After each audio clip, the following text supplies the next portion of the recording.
Greetings, my friends. Sit ye down, and hear tales of the past, told by the ancient flame. There are many tellings of these stories. This one's mine. The creation of mankind. In that early dawn of all things, when mountains were still cooling from the fires that birthed them, and the rivers had not yet learned the winding paths they follow today, there dwelt amongst the immortals two brothers of the Titan race, Prometheus and Epimetheus.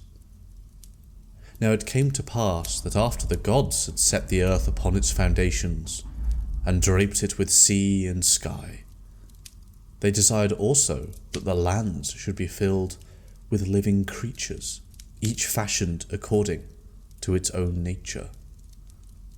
They summoned the brothers and charged them with this sacred labour.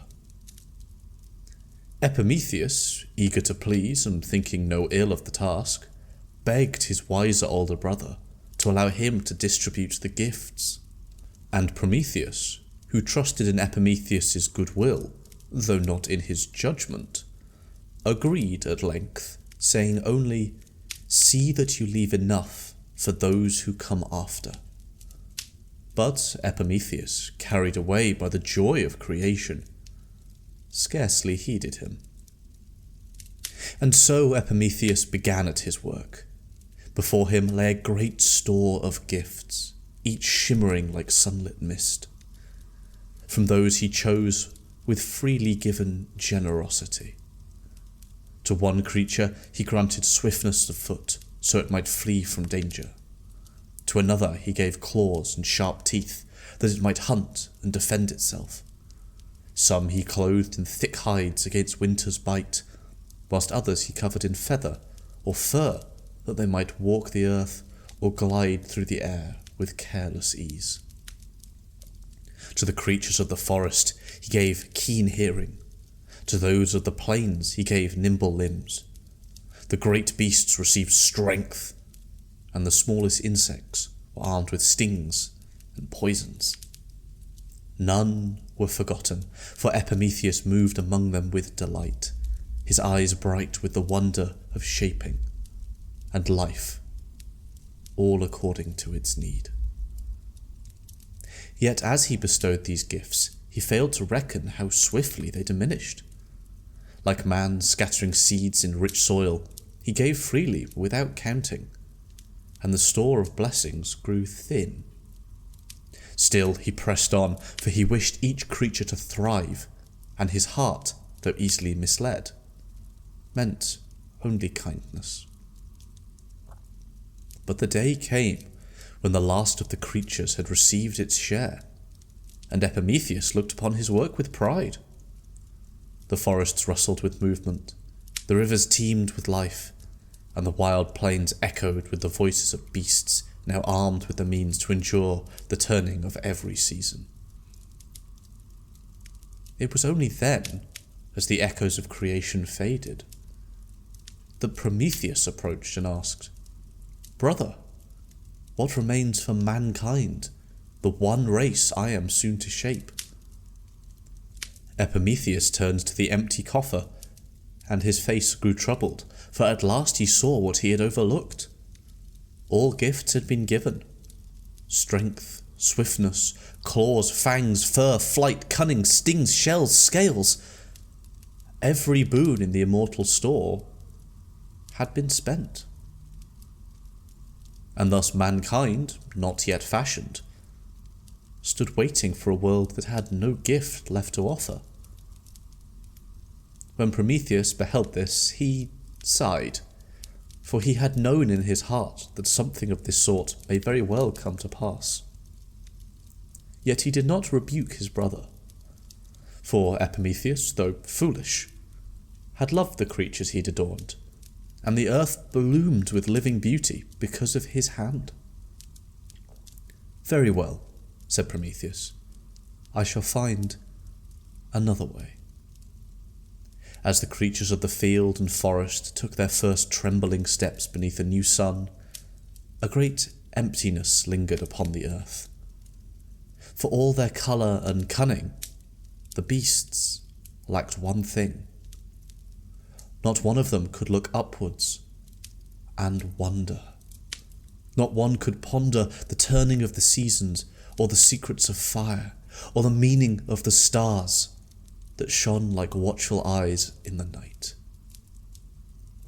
Upon the plain of still, troubled clay stood forms unbreathing and unfinished, neither beast nor god. They were meant for something higher, though Epimetheus could not yet name it. Before him lay the faintest outlines of mankind. It was then that Prometheus approached, walking with a patient purpose that always marked his tread. Where his brother dealt in haste, Prometheus dwelt in forethought, and his eyes, clear and dark, saw at once what was lacking. Epimetheus bowed his head, for shame still pricked him.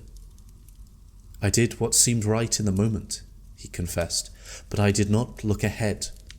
I could not imagine creatures who would need more than what these beasts possess."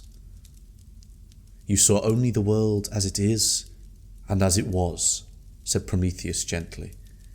"But these beings, my beings, must live in the world and think of what it could become."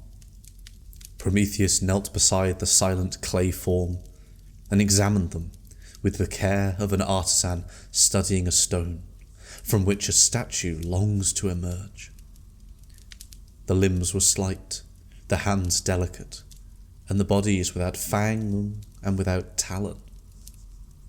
But Prometheus still smiled, for he saw potential. "They need not claws," he murmured. "They will fashion tools. They need not pelts, they will weave garments. They need not wings, their minds will carry them further than any bird has ever flown.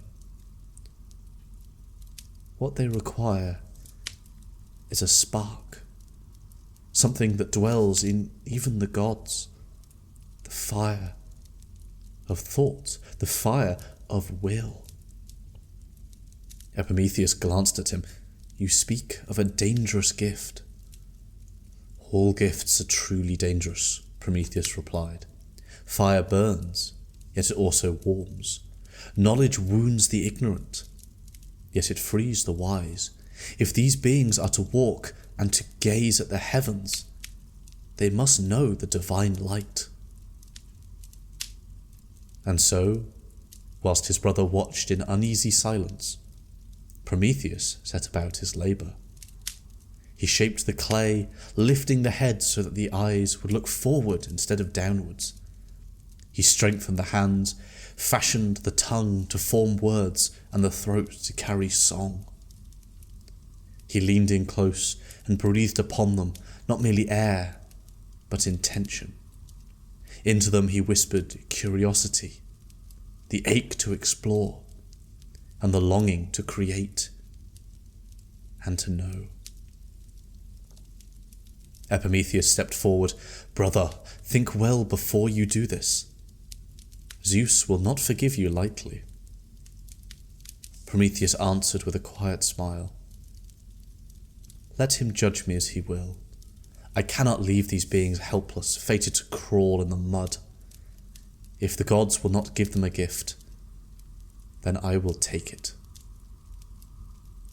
And so Prometheus journeyed upwards, climbing the long path to the sacred fire of Olympus. How he reached it is a tale the gods speak of seldom, for it shames them that he succeeded. But reach it he did. And from the glowing heart of the flame he took a single ember, small enough to hide in a hollow reed, yet bright enough to alter the fate of the world. He returned to the plain. He touched the ember to the lips of the first mortal, and then to the next, and the next, until their breath within warmed. Their limbs stirred, their eyes opened like dawn breaking on a long night. Thus mankind began. They rose trembling as newborn creatures do. Yet fire flickered within their gaze, the fire that would one day build homes, forge metal, till soil, weave clothes, write poetry. Prometheus watched them with solemn pride, for he knew the long road of human striving had only just begun, a road of triumph and sorrow, wisdom and folly. Epimetheus stood beside him, awed but uncertain. "What will become of them?" he whispered. Prometheus looked at the mortals, now taking their first steps upon the earth, and then back at his brother. "Whatever they choose," he said, "and that is the greatest gift of all."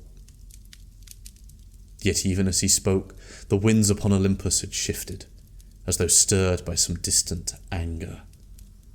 For the theft of fire had not gone unnoticed, and in the silent halls of the heavens, Zeus had begun to turn his gaze towards earth. When first Zeus beheld the fire flickering in mortal hands, his brow knitted like storm clouds pressing upon the mountain peak.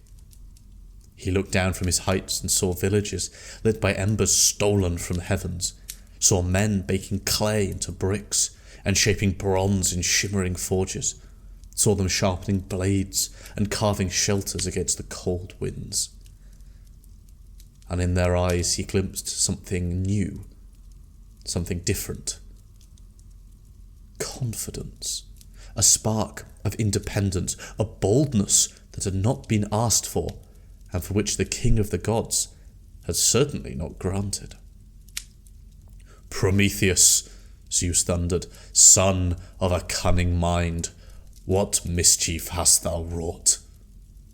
The winds fled before his voice, and even the deep roots of Olympus shuddered. For Zeus did not fear mortals, no. It was their ambition he distrusted. Fire had given them power, the power to rise, to challenge, and to think beyond their lot. And that, the king declared, could not go unanswered. So Zeus summoned the council of the gods, and they gathered around him like the circling stars. Some counselled mercy, for they admired Prometheus's compassion. Others urged punishment, fearing the swift growth of humankind. Zeus heard them all, but his will had already hardened like iron beneath the blacksmith's hammer.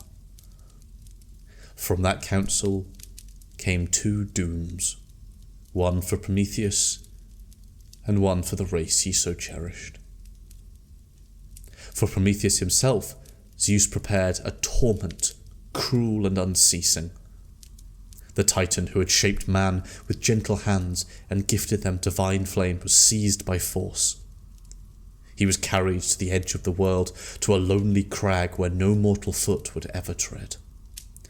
There, with chains forged by Hephaestus himself, the smith god, he was bound to a rock, arms spread wide, unable to shield himself, unable to descend.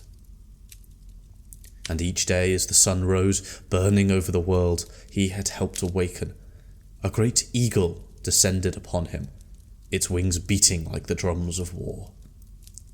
The creature tore at Prometheus and at his liver, feasting upon that which grew back anew every night. Thus the torment continued without end, the price of his love of mankind, and the cost of defying the king of the gods. But Zeus's anger did not rest with Prometheus alone. Oh no, mortals too would feel the weight of his displeasure. But that, my friends, is a story for another time. As for now, I grow weary, and bid you good night.